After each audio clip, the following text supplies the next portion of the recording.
আমার জন্য দোয়া করো। বোন আমি আসি, আমি তোমার জন্য চকলেট নিয়ে আসবো। আসসালামু আলাইকুম। ওয়ালাইকুম আসসালাম। দেশের যা অবস্থা, ছেলেকেও বাইরে পাঠালাম, কি যে হবে। সত্যি দেশের যা অবস্থা হয়েছে, ছেলেকে বিদেশে পাঠিয়েও শান্তি নাই। উপরে যাও, ওদিকে শুয়ে আছে, উপরে যাও। ফুটেজটা আম্মু আম্মু কি করছেন? আমি রান্না করছি। মানে এই যে শুয়ে আছে কি রান্না করছেন? ইলিশ মাছ আর আলু ভাজা। কি করে রান্না করছেন? এত গরমে জ্বালাস না, তুই তোর আব্বুর কাছে যা। আব্বু আব্বু কি করছেন? এই তো মামনি, আমি আমার অফিসের কাজ করছি, খুব কাজ আছে। আব্বু ওহ বাবা, জ্বালাতন করো না। কই গো, সীমাকে নিয়ে যাও। কোনো সময় মেয়েটাকে দেখতে পারবে না, সবসময় নিজের কাজ নিয়ে ব্যস্ত থাকবে। চলো তোমাকে মাঠে থুয়ে আসি। তোমরা খেলা করছো, একটু খেলা নাও তো। ওদিকে ওকে শট নিতে হবে। আসসালামু আলাইকুম, মর্নিং স্টুডেন্ট। সবাই কেমন আছো? আলহামদুলিল্লাহ ফাইন। ওখানে আমাদের এখন মনে চলতে হবে। 1 2 3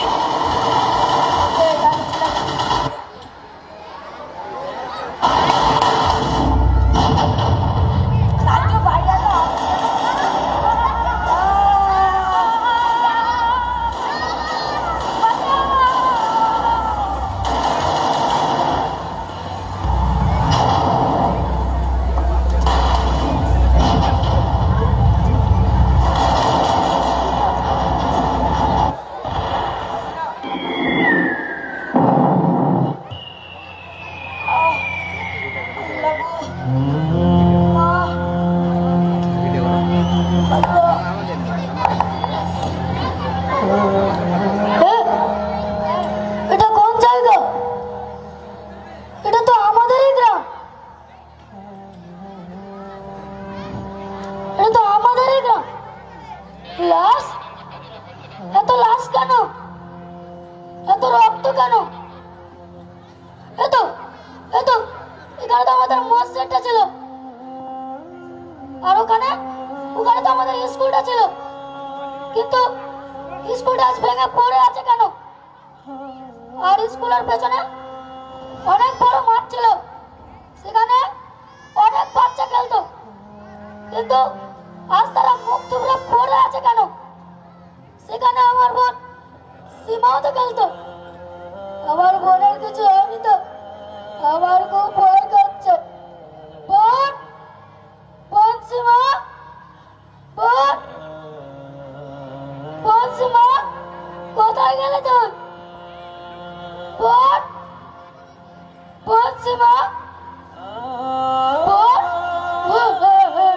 বোন কি হয়েছে? বোন বোন কেন? বোন কেন? বোন কেন? বোন তোর একটা হাত কাটাই। বোন বোন কোথায়? বোন মা, বাবা, ও বাবা, বাবা, মা,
আলাইকুম, স্বাগতম জানাচ্ছি আলফালাজ নিউজ চ্যানেলে। সাথে আছি আমি শাবনাম পারভীন। ফিলিস্তিনিদের ওপর দখলদার ইসরায়েলি গণহত্যা শুরু হয় 1948 সাল থেকে। সংবাদ মাধ্যমে জানা গিয়েছে, গত 7 অক্টোবর 2023 হানাদার ইসরায়েল বাহিনী গণহত্যা চালিয়েছে গাজা উপত্যকা ও ওয়েস্ট ব্যাংকের উপর। উল্লেখযোগ্য গণহত্যা হলো আল আলী ব্যাপিডস হসপিটাল গণহত্যা, দ্য গ্রিক চার্চ গণহত্যা, জাবালিয়া রিফিউজি ক্যাম্প গণহত্যা, আসিফা হসপিটাল গণহত্যা আর নাসের হসপিটাল গণহত্যা। এরই মধ্যে জানা গিয়েছে গাজার প্রায় 43,000 ফিলিস্তিনিকে হত্যা করেন জেনবাদীরা। যুদ্ধ বিধ্বস্ত গাজার প্রায় মানুষ মৃত্যুর ঝুঁকিতে আছে বলে উদ্বেগ জানিয়েছেন রাষ্ট্রসংঘ। সালাউদ্দিন স্কুলেও হামলা চালায় দখলদারিরা। এই হামলায় নিহত হয় একজন, আহত হয় বহু মানুষ। আরও সংবাদ মাধ্যমে জানা গিয়েছে, কামাল আদওয়ান হাসপাতালে ইসরায়েল পরিচালিত গণহত্যায় আন্তর্জাতিক সম্প্রদায়ের নীরবতার তীব্র নিন্দা জানিয়েছেন ফিলিস্তিনি স্বাধীনতাকামী হামাস গোষ্ঠী। যুদ্ধ বিধ্বস্ত এলাকায় রয়েছেন আমাদের প্রতিনিধি শাহানাজ ইয়াসমিন। তার কাছ থেকে জেনে নেব সেখানকার মানুষদের দুরবস্থা। আসসালামু আলাইকুম, স্বাগতম জানাচ্ছি আলফালাক নিউজ চ্যানেলে। প্রতিবেদনে আমি শাহানাজ ইয়াসমিন, সত্য শ্রেণীর ছাত্রী। আমি আছি গাজার উপত্যকায়। কোনো কিছুই থামাতে পারছে না দখলদার বাহিনী ইসরায়েলের সহিংসতা। উপত্যকায় এক প্রান্ত থেকে অন্য প্রান্ত ছুটে ক্লান্ত নিরীহ ফিলিস্তিনেরা। কোথাও নেই নিরাপদ আশ্রয়। প্রয়োজনীয় খাদ্য ও পানির অভাবে দুঃসহ জীবনযাপন করছে এসব মানুষ। নেই দরকারি ঔষধ ও চিকিৎসা ব্যবস্থা। এরই মধ্যে নেতানিয়াহু চালিয়ে যাচ্ছে অমানবিক ড্রোন হামলা। স্বেচ্ছাসেবকগণ বের করছেন বিদ্যুৎ চাপা পড়া লাশগুলি। নিচে বহু লাশ চাপা পড়ে আছে বলে জানাচ্ছেন তারা। ভারাক্রান্ত এক ফিলিস্তিনি ভাইয়ের সাথে কথা বলার চেষ্টা করছি। আসসালামু আলাইকুম, আপনার নাম কি ভাই? আমি ডক্টর হাফিজ।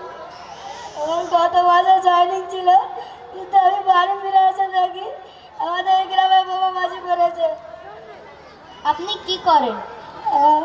আমার মা বাবার অনেক বড় স্বপ্ন ছিল যে আমাকে ডাক্তার অবস্থায় দেখতে, কিন্তু আজকাল আল্লাহ সব পরিণত হয়ে গেছে। আপনার বাড়িতে আর কে কে আছে? আমার পৃথিবীতে আর কেউ বেঁচে রইল না। আপনি কি চান? আমি চাই যে দেশে গণহত্যা বন্ধ হোক, দেশে শান্তি ফিরে আসুক। আপনারা দেখলেন একটি ফিলিস্তিন ভাইয়ের আর্তনাদ। আসসালামু আলাইকুম, আপনারা কি স্বেচ্ছাসেবকগণ? হ্যাঁ, আমরা স্বেচ্ছাসেবকগণ। আপনারা কিভাবে মানুষের সেবা করছেন? এখানে বহু লাশ, আমরা কোনো থামাতে পারছি না, আমাদের খুব কষ্ট হচ্ছে। আপনাদের এবার আমরা যাব আসিফা হাসপাতালের দিকে। আপনারা চোখ রাখুন টিভির পর্দায়। আসসালামু আলাইকুম ম্যাডাম, আপনি এই ভয়াবহ অবস্থায় কিভাবে মানুষের চিকিৎসা করছেন? It is very difficult to describe dry situation because they also attack the hospital. এখানে কোনো ওষুধপাতি নেই, কোনো সেলাইন নেই, কোনো যন্ত্রপাতি নেই। এখানে এমনভাবে ম্যাম ম্যাম ম্যাম আমরা ম্যাডামের সঙ্গে কথা বলার চেষ্টা করলাম, কিন্তু তার ব্যস্ততার কারণে আমরা কথা বলতে পারলাম না। পরবর্তী নিউজে আপনাদের সঙ্গে আবার দেখা হচ্ছে। ততদিনের জন্য ভালো থাকুন, সুস্থ থাকুন। আসসালামু আলাইকুম ওয়া রাহমাতুল্লাহি ওয়া বারাকাতুহু।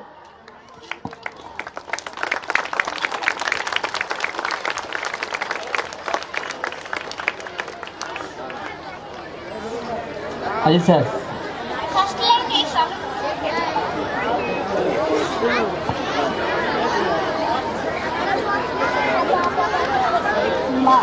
মা গো আমার এ বাবু স্ট্যান্ডটা হিলাচ্ছিস কেন? এই কে কিছু করবি না, এবার আমি শুনে থাক।